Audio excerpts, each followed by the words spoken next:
In today's video, I'll discuss my forward power rankings for Supercoach 2022. So all the way from F1 to F12, these are the players I'd most want in my team at, past the buys when the team is pretty much complete. So yeah, the forward line, always pretty tough to predict because a lot of these players are coming back from injury, have some sort of question mark over their midfield time, their ruck time and whatnot. And we have a few players that have had a role change, such as Cherry's playing in the ruck, it seems, and McGovern's playing intercepting roles, so really strong friendly roles, so they could even push into these top 12 forwards, but time will tell if they can maintain their preseason form. So we'll go through my first 12 players. Number 1 at 128, no surprise, is Josh Dunkley, so clear F1 for me. Why do I have him, I guess you might say, that high, 128? Because that's what he did before he got injured last season, and to be honest, I actually think he can do more than this. If he didn't get injured, it probably would have been a 130 average, because he got injured I think halfway through the fourth or early in the fourth, something like that. So we know he's an unbelievable contested ball winner and very consistent player, just needs to be fully fit, and doesn't need many CBAs, and he's getting more CBAs than we anticipated, so see if that translates. But nonetheless, he's probably the top 3 easiest picks of the year, Josh Dunkley. So F2, I have Zach Butters at 107. This was a little hard to put a number on because he has a very high ceiling. I don't know what his floor is, because last year he had I think 1 or 2 down games, but he had some massive games as well. But all through last year's preseason games and this year's preseason games, he's been unbelievable. So I'd almost say clear F2 now. As the preseason progressed, we've seen a bit more of him, so I have him at 107. Doesn't need max CBAs to do well. But yeah, unbelievable in the stoppages, around the ground, good disposal, just everything he does is just great for Supercoach. So big fan of Zach Butters, and I think you definitely have to have Butters at F2 in your team. So my third player is Stephen Connolly. So a bit of a blessing, we get him for 260k this year. I have him at 102. He's fit, he's firing. He's averaged 107 in the past. Sounds like he might be used a bit more forward at times, so I think he'll be not too far off his best. Looks really good in the preseason games, but I think Leon Cameron wants him more midfield, which is what we've heard in the preseason, and that's what we saw. So yeah, again, he did say a little bit of forward time here and there, but probably Toronto, it sounds like, will play more forward. I have him 102, so bit of a guess, but I think he'll be around the mark. So happy with him at F3. At F4, I have Mitch Duncan at 102. So we know that he can do more than this.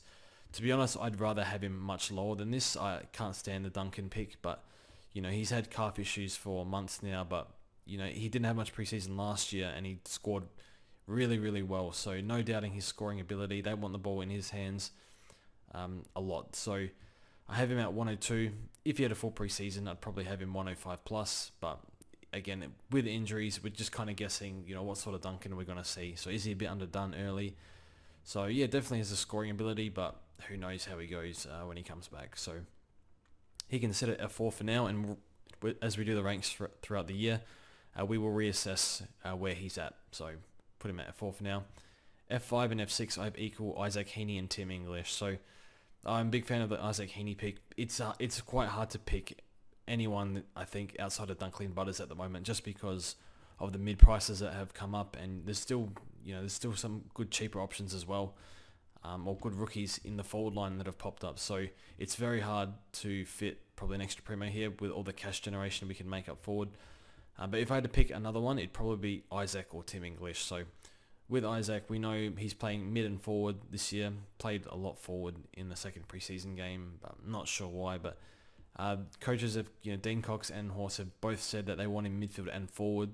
So I've listened to a few audio bits from those two. So he's done 100 before. He hasn't, but if you take away his injury games in those years that he went 95 plus, he would have gone 100. But we know that's part of his game. So I think he's going to get more mid for time than he did in previous years. I think he can definitely push 100.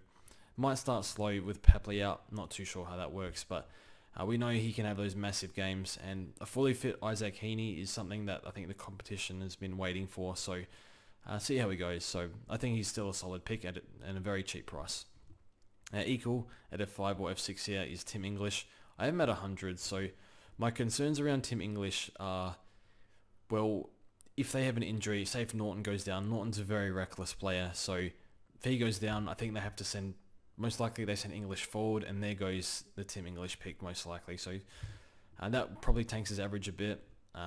Again, what are they doing with Steph Martin? I don't think they can play both if Steph is forward more. I don't think that works very well. So I could see Steph Martin out the team. What are they doing with Jordan Sweet? Who knows? So not exactly sure what's going on, but the information we have is he's the number one ruck again, and he's got a bit of confidence back in the preseason. We know as the season goes on, and we saw in the preseason, he did get pretty badly beat in the hitouts. So not a great sign, but he's around the groundwork has been really, really, really good. So if you can improve his ruck work a bit and keep up the around the ground stuff, especially the intercepting behind play, he has a high ceiling. He could push F3, F2, maybe not Butters, but maybe under that he could push that range. So his range is pretty big, Tim English. I could have him anywhere between, say, high 80s and 108, something like that. Even possibly more, but we'll see how he goes this year. Not sure the ruck work is good enough for that. So moving on to F7, I have Adam Treloar at 98. So with Adam Treloar, I think he already had a shoulder complaint, but it sounds like he's fine for round one. Again, when in the preseason he got a lot of mid-time, but we saw, Bont, Libba didn't play, and, Bont was sitting out large periods and playing forward a lot, so not sure he actually gets so much mid-time in the real stuff, and, can his body maintain it either? So I have him at 98, which is much better than last year. I think he'll get more mid-time. It's just, how much can he handle? And I think his first AME game, or first practice game, he really butchered it bad. Second game was not too bad, so he might have those games where he just butchers it completely, like he did when he was full-time mid at Collingwood. But he does his kicking it's on and off, I think. So I see how he goes. But one, I'm not comfortable starting. Assess that later down the track. At F8, I have Tim Taranto at just the 95. We know he can do more than this. Sounds like they need him forward a lot, and he looks primed for a massive year as a mid and a forward. So again, disposal, probably the worst disposal mid in the comp, just about. Just hack kicks out of stoppage all the time, never lowers the eyes, but he's a really strong ball winner and does pretty much, great in the air. He's a really good forward as well, so he's a great player. But for Supercoach, he can be very frustrating because of his kicking efficiency. So I just have him at 95. I'm not sure, because he's such a gun player overall, I don't want to go much lower than this because he looks primed for a massive year. But he's scoring, I guess. The roll's not going to be super great. Kick efficiency is still going to be bad. Chuck him at 95. So all else, I think he can go mid-hundreds, like 105-ish. But roll and whatnot, 95. F9, I have Dustin Martin at 92. I would never even contemplate picking Dustin Martin as a starting pick. He doesn't tackle. I guess the theory is he cruises throughout the year. We know that. Yes, he looks like he's getting more mid-time than previous years. I'm not falling for it again. He's an easy pass for me. So 92. See how he goes. But just goes through the motions far too much. And, if he's not tackling, he needs a lot of disposals. And his kicking efficiency, he bites off more than he can chew far too often during the regular season. So just 92 for him. So also at 92, I have Taron Thomas at F10. So my concern with Thomas was the amount of forward time he had in the preseason games. So that hasn't been made clear how much mid and forward he spends. Still around the 50% mark. So we know he can do better than this. He's still really young, playing for probably maybe a bottom 4 team. Still early, so I don't know, but they have a lot of young players at North. Yeah, he did better than this in the back half of last year, but can he maintain it for a full season? I'm not sure. Said he's as fit as he's ever been, so that is good to hear. So I just have him at 92. Maybe that's a bit too low. He can do a bit more than that, but one I don't feel comfortable selecting. I know Heaney played forward, but I'd like to hear a bit more commentary about Thomas's, how much they're going to use him through the midfield. So where I have heard of that with Heaney, but nonetheless, 92 for Taron Thomas.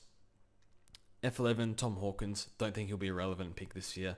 Maybe if he's cheap enough, but you have to respect what he's done over the past few years. Just chuck him at 92. Looks like Jeremy Cameron's fit and firing, so I don't know if that hurts or hinders Tom Hawkins. Hurts or helps Tom Hawkins, but I have him low 90s. It's what he did this year. Probably expecting about the same, but he's getting older, so could be going down. And F10, F12 rather, I have Zach Bailey. So Zach Bailey, better forward than he is mid at this stage from what I can tell. They have a lot of names that can go through that midfield, but it looks like they're going to give him some mid minutes. So I just have him at 90. So slow, gradual improvement of his Supercoach scoring. Gun player, but yeah, the role might not be good enough just yet. So still very young. So 90 average, not one I'd feel comfortable starting with. See how he goes with a bit more mid-time throughout the year, and then we can assess from there. So that's my top 12.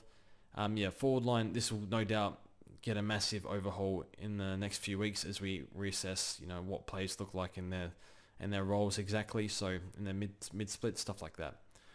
So thanks for watching. Let me know if you agree, disagree, and yeah, we'll see you guys soon.